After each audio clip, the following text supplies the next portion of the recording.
in any investigation regarding number 2? Wena wawuthinta kayini uphenyeni kwecala likaMsolo wesibili? That's correct, my lord. Yebo kunjani?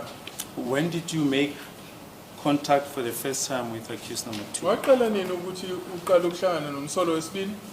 I first met accused number 2, my lord, Ngaqala ukuhlangana noMsolo wesibili at Pretoria North Police Station. Pretoria North Police Station.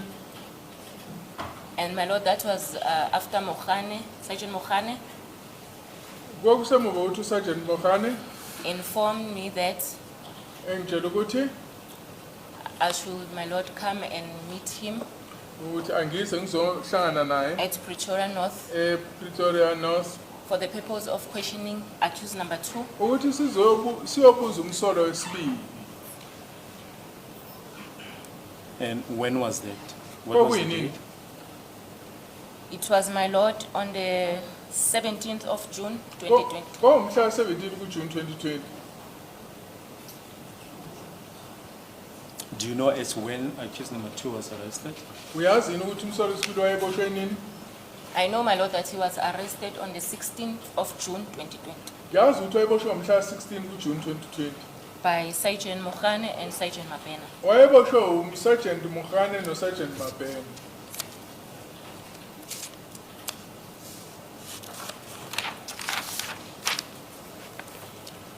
Yes. What happened then further on the 17th of June 2020? Kwenzeka kaningi ngomhla 17 kuJune 2020.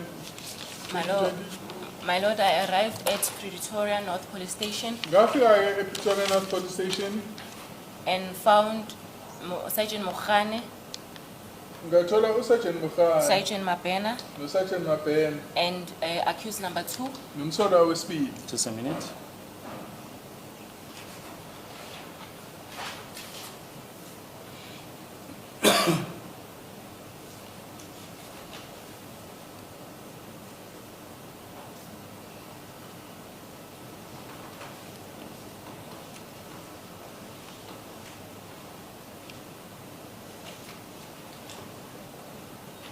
Did you go alone to Pretoria North Police Station on the 7th of June 2020? Ngomhla 17 kuJune 2020 wahamba wedwa kuya ePretoria North Police Station?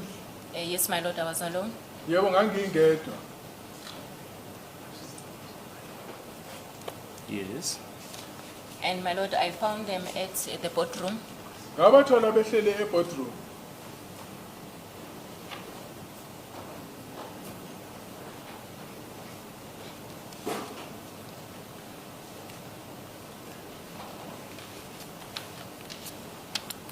Yes. And Sergeant Mapena, my lord, informed me that But please, you may not disclose what he told you, as unfortunately he's no longer with us. So he made a report to you. What happened further? Awukwazi ukuthi sitshele ukuthi wathini ngoba akasekho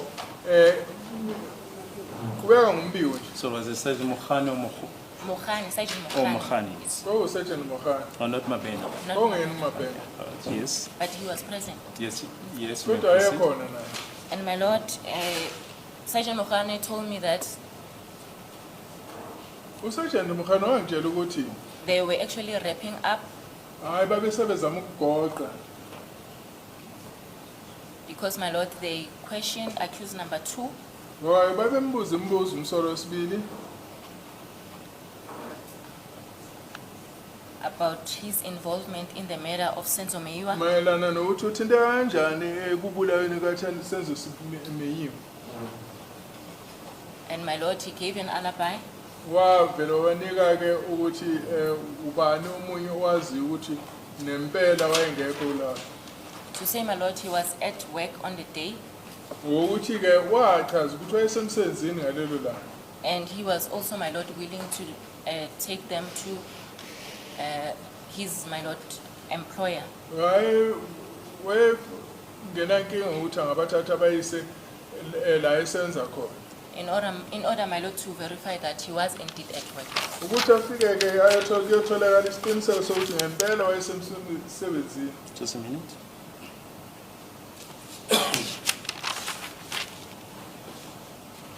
Yes. And my lord, he indicated that we will then go to the employer, my lord, the following day.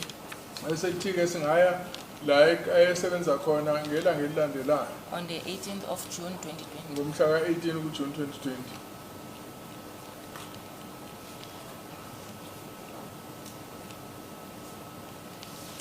Yes.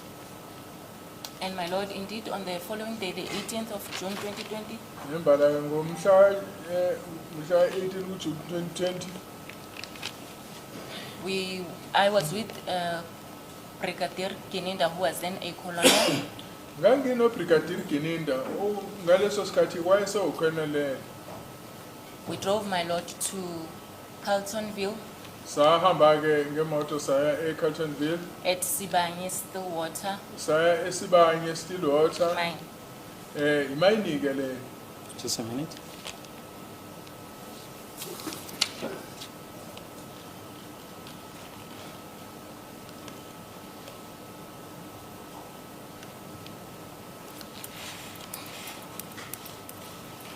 Yes.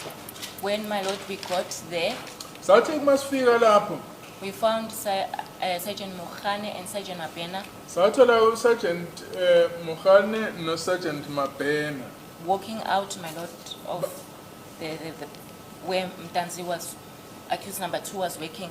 babephuma-ke la umsolo wesibili ayesebenza khona. What And time was it, more or less? Kwakuyisikhathi it sini? was 4:30, my lord. Kwaku-4:30.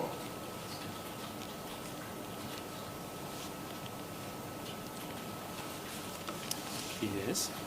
And my lord, they indicated that Bathi-ke they made, my lord, inquiries with the employer, bathi babuza la emsebenzini. and they found that accused number 2 was not at work on the day in question. Kuthiwa-ke umsolo wesibili wayengekho emsebenzini ngaleli langa kwakhulunywa ngayo. Just a minute.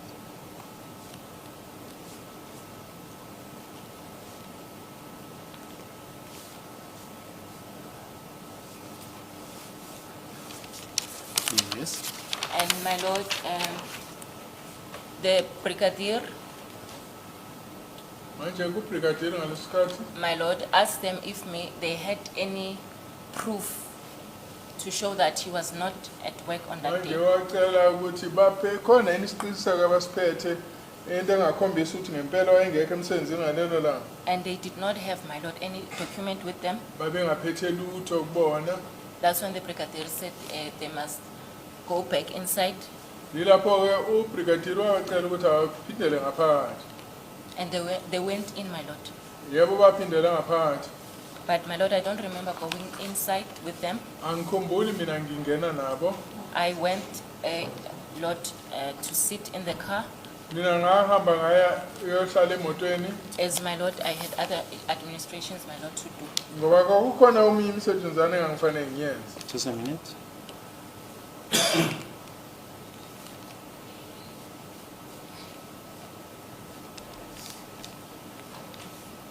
And Brigadier Gininda, did he go with them? Ubrigadier Gininda yenayo wahamba yini nabo. That's correct, my lord. They all went inside. back Yebo inside. kunjalo bahamba bonke bangena ngaphakathi.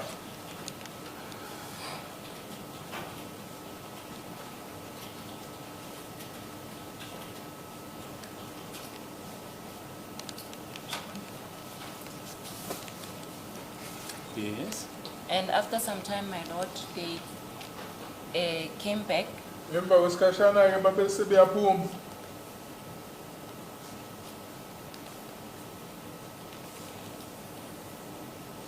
And my lord, they were standing next to the car, my lord, which Mokhane and Mabena were driving on that day. Bameme eduze kwale moto uMokhane noma Bhena babehamba ngayo ngalelo langa. And what type of car was it? Kwawuhlobo lwemoto. On the 18th, my lord, it could have been a Fortuner or a van, I'm not sure, my lord. Ngomhla ka-18 asakhumbuli kahle kwakuyiFortuner noma kwakuyivan yini. Because I know sometimes, my lord, that Mokhane will use his car and then Mabena's, at times he will use his car. Ngiyakhumbula ukuthi uMokhane kwesinye isikhathi wayehamba ngeyakhe imoto kwesinye isikhathi uthola ukuthi ikamabhene imoto esetshenziswayo.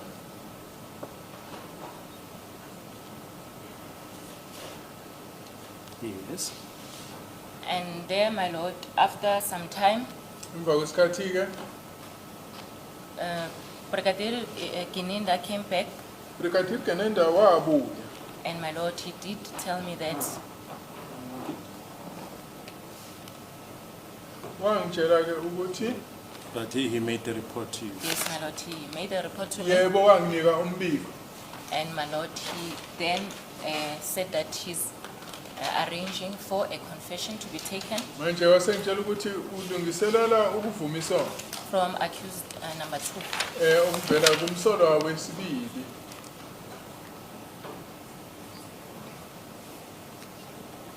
And then, my lord, we left back to Johannesburg. Hayi sasisebuyela-ke eJohannesburg.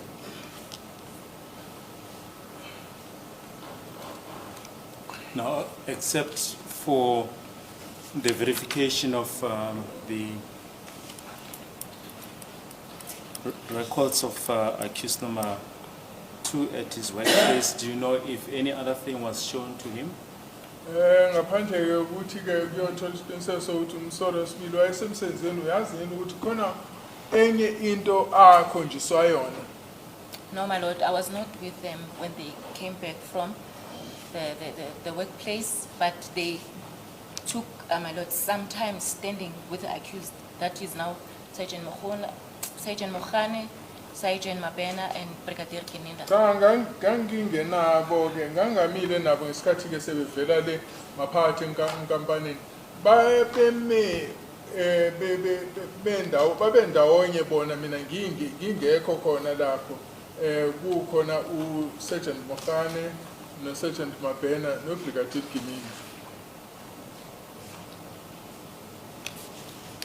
Yes.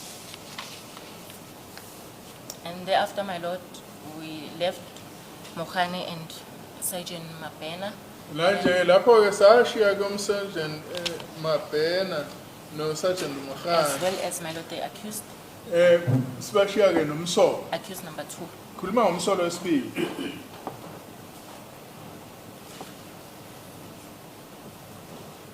Yes. They continued with their work, my lord, I also continued with my work. Baqhubeka ngomsebenzi wabo nami ngaqhubeka ngowami umsebenzi.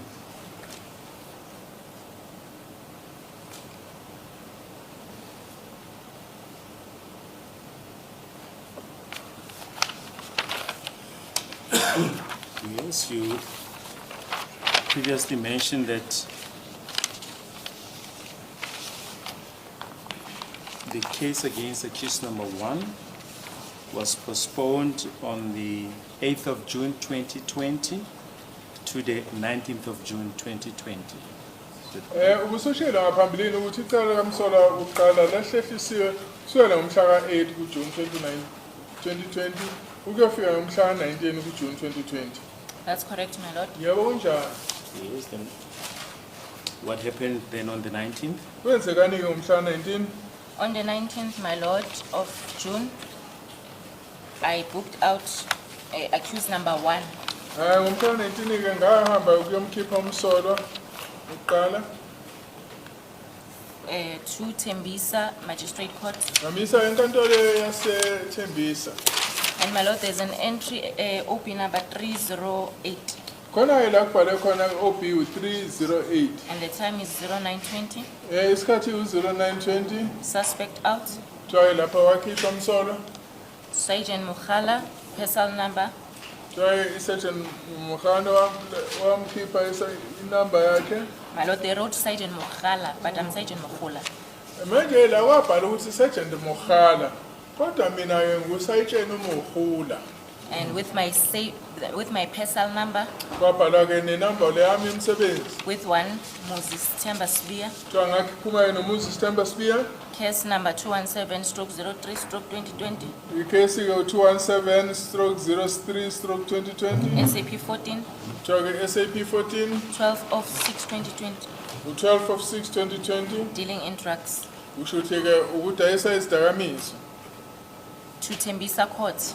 Wayiswa-ke eThembisa Court. without any complaints. wayengakhona ndingalutho Correctly received, kuthiwa ke wamkelwa kahle. and my lord, I have signed, my lord. Yebo ngasayinda nami. Yes, and what happened at court? Kwenzekani-ke enkantolo?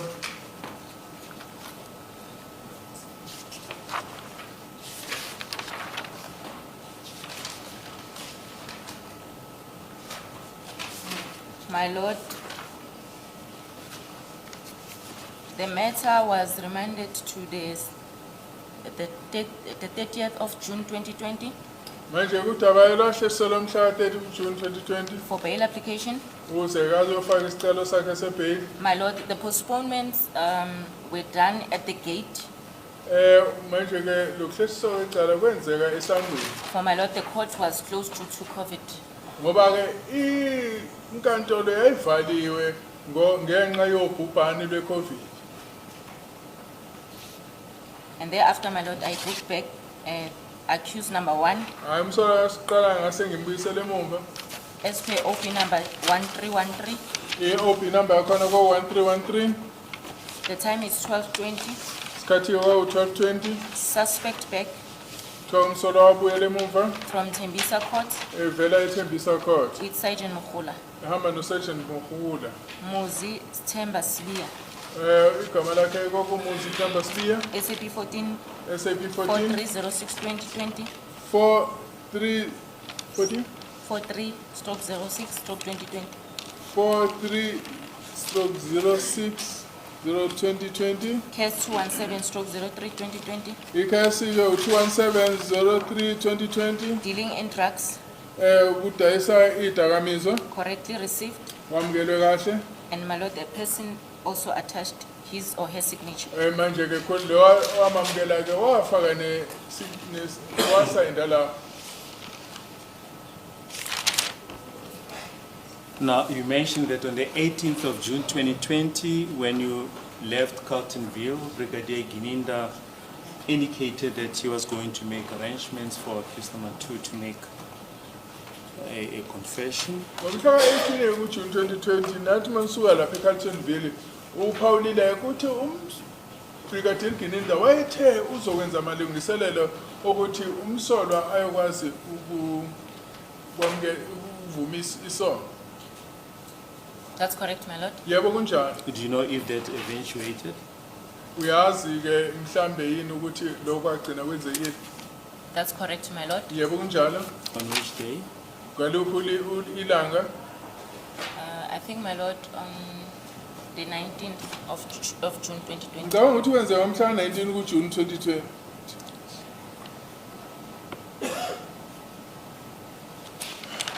Now, it was put to Sergeant Mohani and other witnesses that whilst accused number 2 was being taken to a place where he made a confession, that they stopped at a place near a filling station in Alberton, and that you and Brigadier Gininda then appeared. What is your comment? Kubekiwe ke phambi kwabanye ofakazi ukuthi ngesikhathi ke umsolwa eyiswa enkantolo. So that's not the evidence of the version of accused number 2.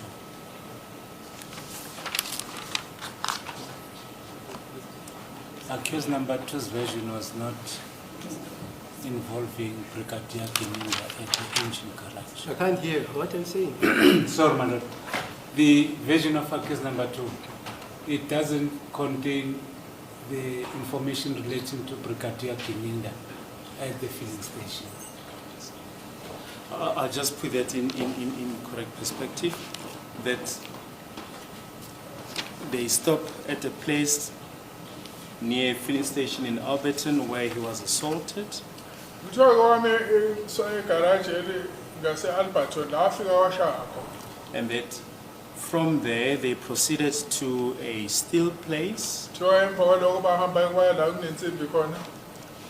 at an industrial area Kuthiwa ile ndawo la kunamafemu khona. where he was further assaulted, Waqhubeka ukuthi ashaywe.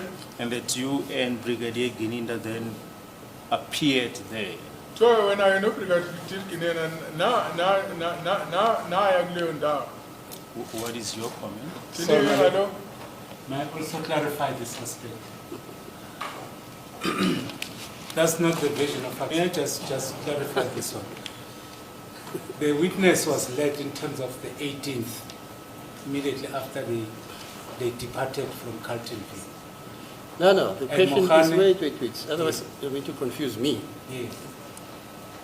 He is saying that's what is happened on the 19th. Then what are you saying? In which date did it happen? That is the 19th. The same date. The same day, 19th. The events happened in the 18th and the 19th.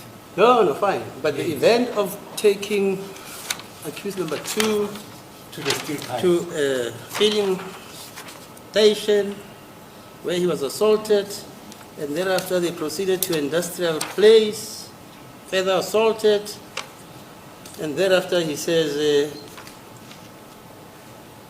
the industrial place is the steel pipe place. And then he says, then Ginenda and herself appeared, meaning where? At the steel pipes. Yes, on the 19th, I think. That's why- it, that's what My he's lord, saying. May I clarify this one? Not at the industrial site, at the dumping site. Okay, fine. The So industrial wait. site is in Germiston. Also there were On the four 24th. on there? On the 24th is the industrial site in Germiston. No, fine. We're Yes. talking still about the 19th. The dumping site, ma'am. So it's the dumping site. It says the Yes. dumping site, sir. Not the industrial site. Dumping site. How many dumping sites were there? There are two dumping sites, my lord, in terms of the vessels. So one One is in in Alberton. Alberton and the other one in Orlando. In Orlando.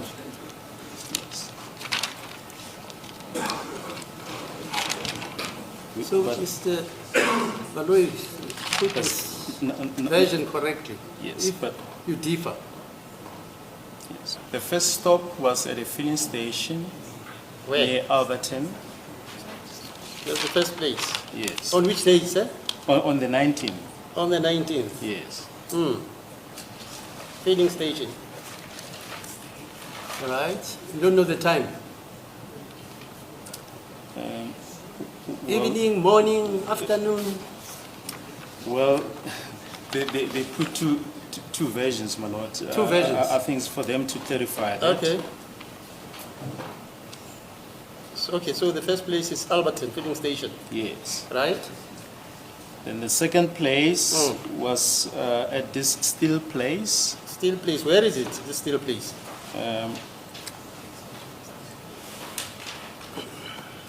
Says they went to a dumping area on the way to Alberton.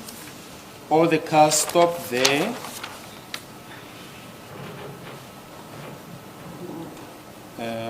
There are still steel poles there. The handcuffs were taken off from behind. The one hand of the accused was then handcuffed to a steel pipe. His jacket was taken off. The assault continued. Gininda arrived in a white BMW with Mohola and one guy with braces.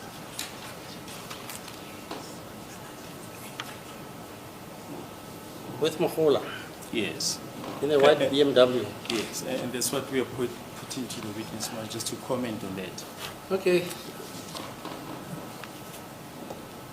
Yeah. My lord, may I just clarify for my colleague, when he refers to a steel site, the version of accused number 1, when he put it on the version of assault, sorry, on the aspect of assault for the first time, it was next to a filling station and a place next to a steel site. Where is this steel site on this earth? Because Must I put it, my lord? I hear steel site, Yes. site. Alberton, Germiston, In Dunkel, Alberton, where? in Alberton, my lord. Hey, my lord. Yes. Okay, so twice. Alberton, there's a dumping area. In Alberton, Heidelberg Road is a dumping area, Then Alberton, there's a steel site.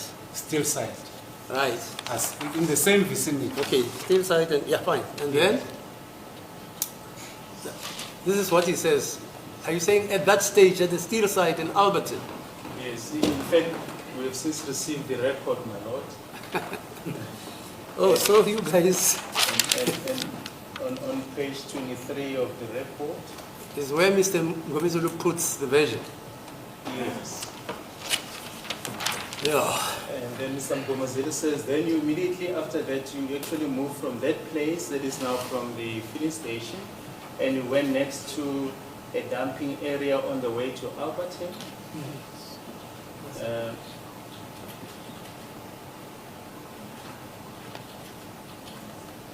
Then Mr. Mukhani says, I want to find out what, it's not clear. Then Mr. Mngomezulu says, immediately after that incident of tubing, assaulting, the cars traveled, all of them to the dumping area. Then Mukhani says, I dispute that because I do not remember us passing a dumping area. Then Mr. Mngomezulu says, all the cars stop at the area, and at the area there are stairs, there are steel stairs with steel poles. Then Mr. Mukhani says, I'm still disputing that. I'm still disputing what I have heard. I'm reiterating. Then Mr. Mngomezulu says the following. Just those that I just want my colleague to find them, please.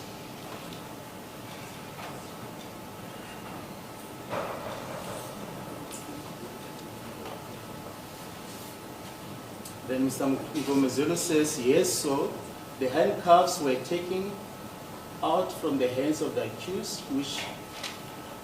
where he was handcuffed from behind, and one of his hands with a handcuff.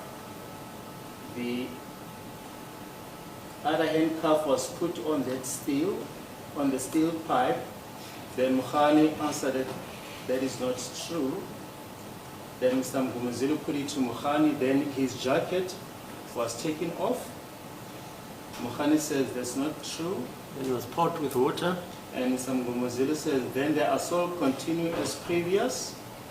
And Mukhani says that is not true. Then Adv Mngomezulu said, Brigadier Gininda, should be Gininda, but he is in Kabinda. Gininda arrived in a white BMW with Sergeant Mukhola and one gentleman with the braces. Okay. Okay, fine. That's how it was put. This basically what we are putting to the witness. Okay. What is your comment that you arrived at this place, this steel place where accused number 2 was being assaulted, that you arrived with Brigadier Gininda in a white BMW with a gentleman in braces? So khona ke le ndawo la nafika khona noBrigadier Gininda la umsolo ayisekhona endaweni enentsini la afika washaya khona umsolo ukuthi wena wafika noBrigadier Gininda nenye indoda ke egqoke ama-crossbody. My lord, that is not the truth. Lokho akulona iqiniso. When, my lord, I left with Brigadier Gininda, Mangihamba kusuka noBrigadier Gininda I went, my lord, to drop him off at the office. ngahambe ngayomshiya ehhovisi. Sorry, And- but sorry, so that we all understand. When I left with Gininda, I went to drop him at the office. From where did you leave? From his employer, my lord, From? Carltonville, Yes. Yeah, fine. at the accused number 2's Okay, workplace. so it was from Carltonville. Yes, from there, my lord, I drove straight to Eratin. Ukusuka lapho ke uma ngisengiqeda ukuyomdropha kuKenneth Gininda ngimdropha eRoton. And my lord, we parted ways. Hayi sahlukana la. Yes. So, my lord, there is nothing else, my lord, which took place, my lord, on that day where, my lord, I was involved. Akukho okunye waphinde wenzeka la engangikhona mina. I think we're talking about the 19th of June 2020, the following day. Ngilanga elilandelana umhla 19 June 2020. You book out accused number 1 to What take him happens? to court. wayekhipha umsolo wokuqala wamisa as enkantolo you've just put on record, and then returned him just after 12, is that correct? emva kwaloko wasimbuyisa nje emva kwehora ka-12. That's correct, my lord. Yebo kunjani? I was never anywhere, garage or still places, my lord. I Aye. don't even know what it looks like. Angikaze ngiye nje seduze negaraji noma la kuney'nsimbi khona. Because, my lord, I had to take accused number 1 to Tembisa Magistrate Court. Ngangifanele ukuthi ngithathe umsolo wokuqala ngiyise emahhovisi emantshi aseThembisa. What is being said, my lord, is untruthful. Lokho okukhulunywayo akulona iqiniso. Now, according to this version that was put to Sergeant Mohani, it is alleged that they drove to Chris Hani Baragwanath Hospital still on the 19th of June 2020, Umhla ka-19 bahamba baya eChris Hani Baragwanath Hospital. pick up Lieutenant Colonel Rapadu, Bathiwa lapho-ke bafika bathatha uLieutenant Colonel Rapadu. where he was there with his wife and Lapho one child. ayetholakale khona lapho nengane. They say he handed the keys to his wife, Sure. and then they proceeded to Orlando, Kuthiwa lapho-ke uColonel Rapadu wanika enkosikazi wakhe okhiye baseqhubeka kuyiwa e-Orlando. stopped at an empty area where there were disused autoteller machines. Kuthiwa-ke bafika kwenye indawo bahamba khona la kwakukhona ama-teller machine la ayephukile. The cars were parked. Accused number 2 was taken out of the motor vehicle, and the assault continued. Kuthiwa-ke iy'moto zafike zama lapho umsolo wakhishwa emotweni waseqhubeka-ke ngokushaya.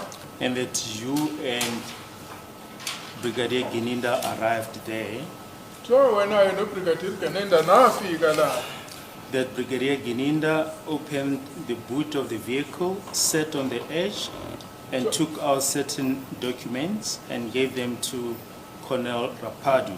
And the accused was forced to append his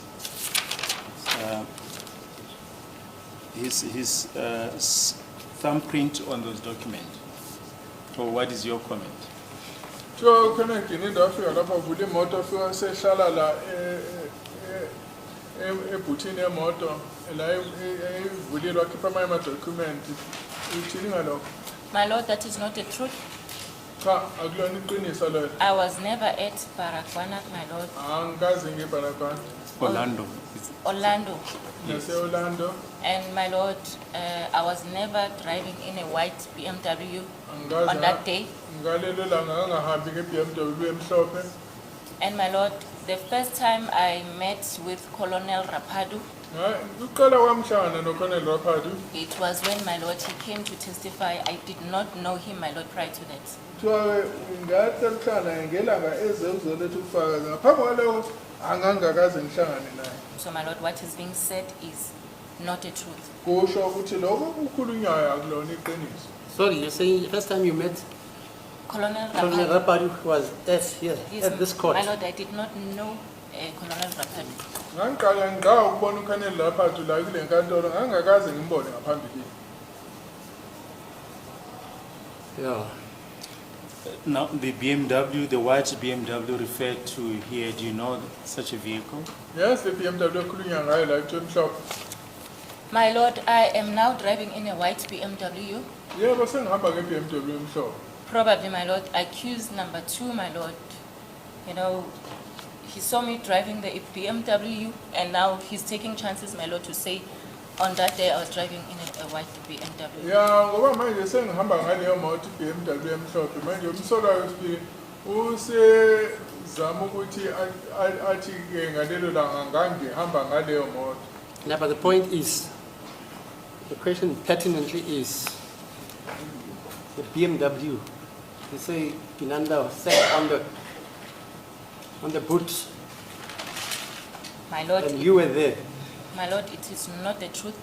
As I have indicated, my lord, that I had to take accused number 1 to Tembisa Police Station.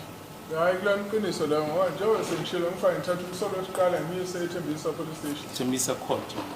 Tembisa Magistrate Court, my lord.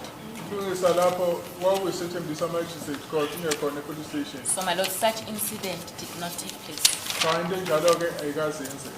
Now, you did mention that you do drive this white BMW. When was it allocated to you?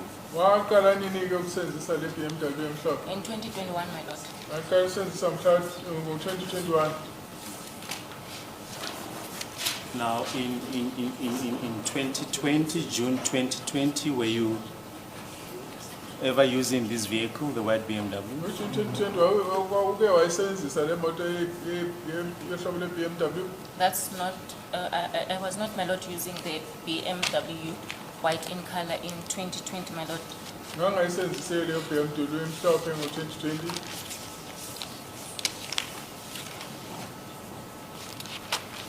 Right, now after you've booked back accused number 1 in the cells on the 19th of June 2020, what happened further? Kwenzekani-ke emva kokuthi uphikisele umsolo wokuqala emaseleni ka-19 kuJune 2020? After booking him back at the police station, Yes. Usembuyisele e-police station wathi yebo. I went, my lord, to the office. Ngaphindele e-office. And thereafter, my lord, I received a call Emva kwalokho ngathola ucingo. from Brigadier Gininda, my lord, who was then a colonel, Ngathola ucingo oluvela kuBrigadier Gininda owangalesi wayesewucolonel. to say that there's an investigation, my lord, that we have to pursue in Northwest Puking. Wathi sasifanele siyowenza uphenyo endaweni yasePhukeng eNorthwest. Those are good cases. Well, we're going to start a new topic. Is it perhaps the appropriate time to adjourn at this stage? It's Okay. almost 3:30. That's all. Okay.